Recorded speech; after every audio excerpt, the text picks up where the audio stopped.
The court proceedings had turned into a media circus. Journalists, activists, protesters, a problematic group of Paw Patrol furries, a collection of individuals who considered themselves birders, and even two talking mimes could be found clamoring together on the courthouse steps. They were there because of Justin Gorgeson. Justin Gorgeson was there because he had been accused of a shocking 15-day crime spree. Now he was in a court of law, shackled at the ankles and cuffed at the wrists with a public defender by his side. The courtroom was packed, filled with trepidation as the judge high up on his bench leered down on the defendant and demanded an explanation for his shocking crimes. Justin Gorgeson, there in the box, lifted his head and looked the judge in the eyes, speaking only 4 words in his defense. "They killed my cat."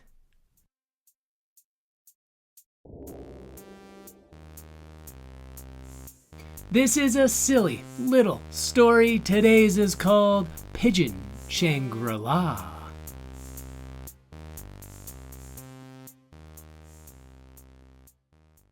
Harold was a common city pigeon. He and his flock lived simple lives. From sunrise to sunset, they spent their waking hours flying throughout the city's zigzagging streets, searching for scraps of food, pooping on the uncovered heads of bald men, and then returning to their coop at the top of a minaret each night. On a day which had started off as unremarkable, Harold was flying high above the city when he spotted a bonanza of food behind a successful fried chicken shop called Frank's Deep Fried While Alive Chicken Cabaret. In the alley out back, the staff would dump all the uneaten fries and biscuits and gravy into a garbage can that overflowed onto the ground around it. It was a Pigeon Shangri-La. Harold alerted his flock to the mother lode below them by making a sharp right turn and dive-bombing the back alley dumpster like a Japanese pilot in October of 1944. The flock landed, attacked, and devoured every deep-fried morsel their little stomachs could handle.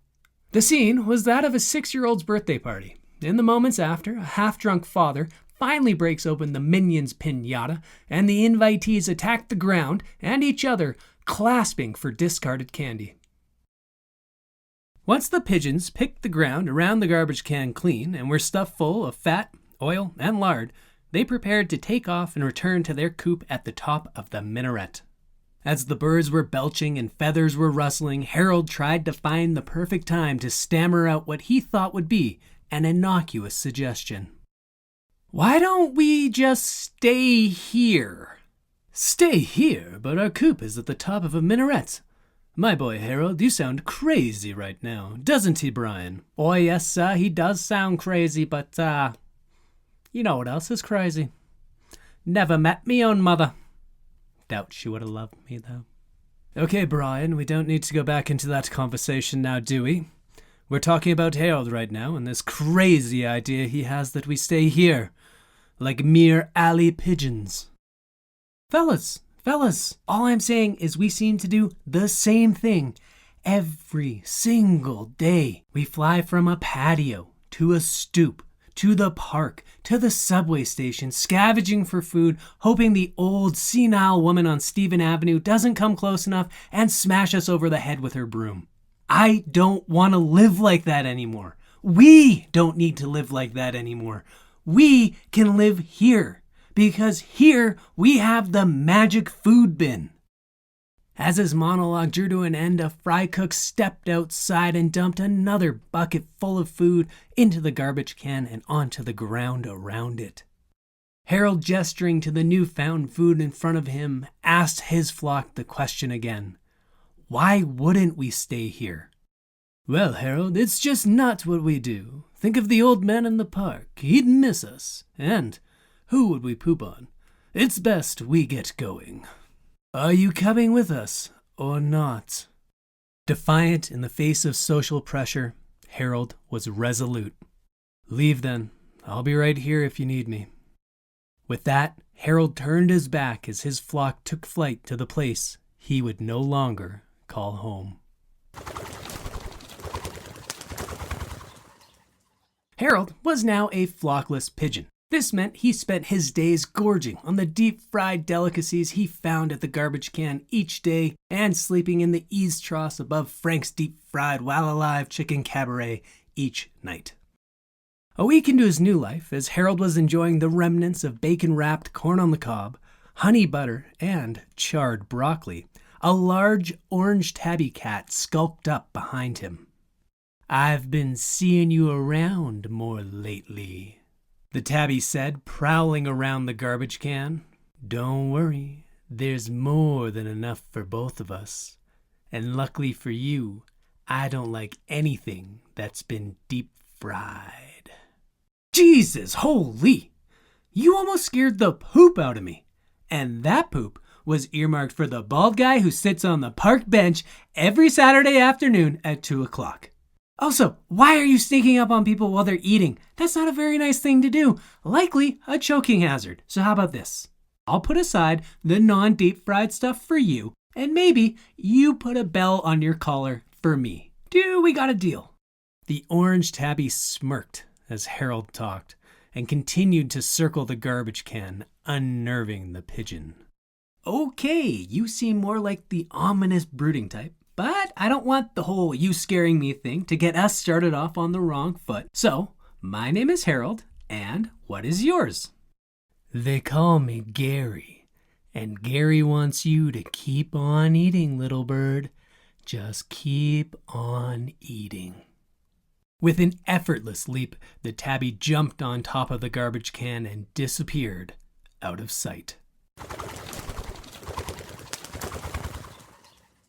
Days had faded into weeks, and weeks had transformed into months, and all the while Harold had been feasting on the scraps he found on the ground around the magic garbage can.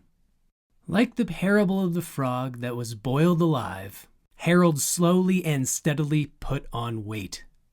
Weight that made it more and more difficult for him to fly up to the little coop he created in the eaves troughs above Frank's deep-fried while alive chicken cabaret. Though the flight up was hard and difficult and growing more tenuous each day due to the aforementioned expansion in mass, the flight down was becoming unsafe.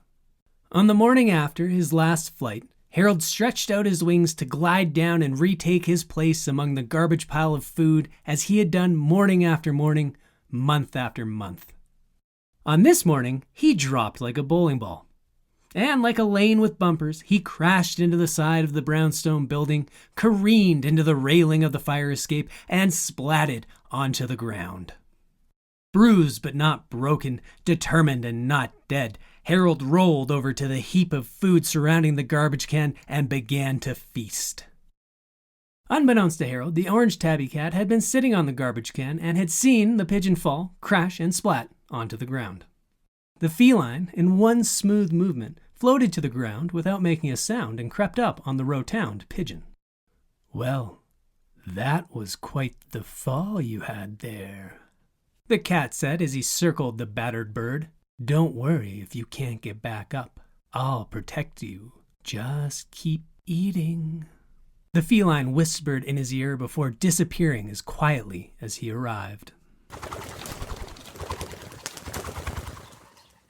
Harold, now groundbound and with nothing else to do, continued to gorge. He ate with abandon, devouring everything and anything. It was hedonistic, debauched, suicidal. Quickly, he was so fat and so bloated he could barely lift his talons off the ground, so each time he reached for a fry or the crust of an apple pie, they scraped against the concrete, creating a noise that attacked his ears like nails on a chalkboard, or like a knife being sharpened. 2 weeks later, the tabby cat returned. Oddly, the feline was wearing a bib from Frank's deep-fried while-alive chicken cabaret, and eerily, he had a demeanor that said, "I'm going to eat you." Harold, seeing the tabby approaching, propped himself up with his back against the overflowing garbage can, belly bursting out and breathing heavily, managing only to ask, "You look like you want to eat me."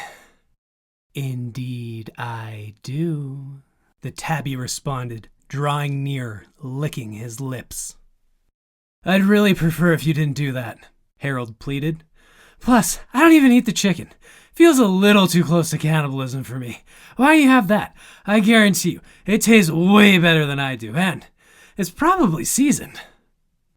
I'm tired of chicken. I've been having chicken my whole life. Ever since Frank brought me home, all I've had is chicken, chicken, chicken. But today, pigeon's on the menu. The orange tabby leapt into the air, aimed for the ponderous pigeon. Harold mustered the last of his strength, rolled onto his back, and extended his concrete-sharpened talons upwards.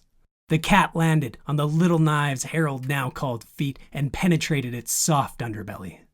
With the orange cat on top of him, its weight pushing down on his lungs, which leaked air like a balloon afflicted with a small puncture, and his talons sunk deep into the tabby's stomach, Harold said with his final breath, "Have you ever heard about the frog and the scorpion?"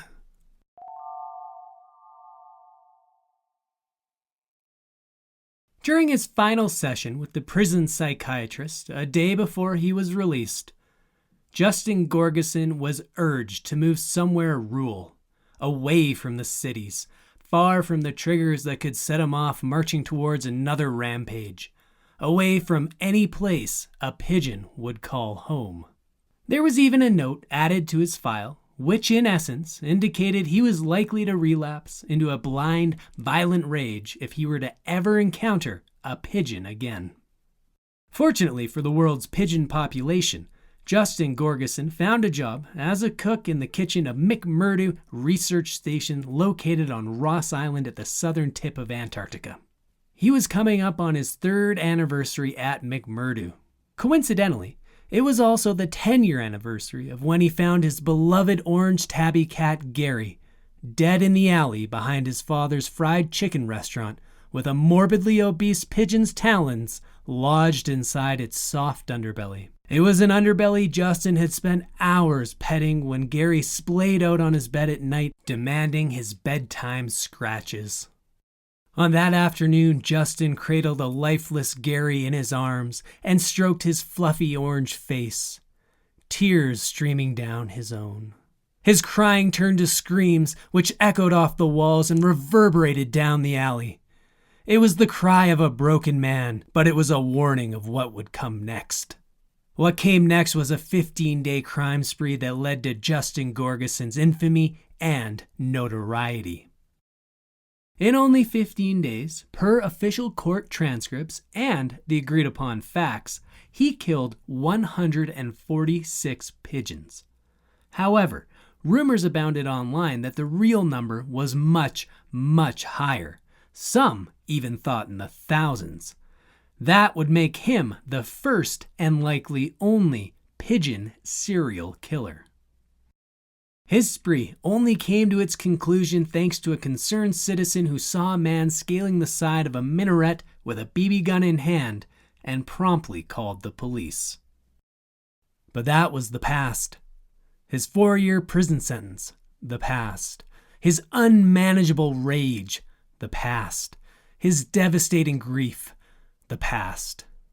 Now, he was chopping carrots with his newly purchased chef's knife, preparing what was quickly becoming his famous chicken noodle soup to the researchers and scientists living with him at McMurdo.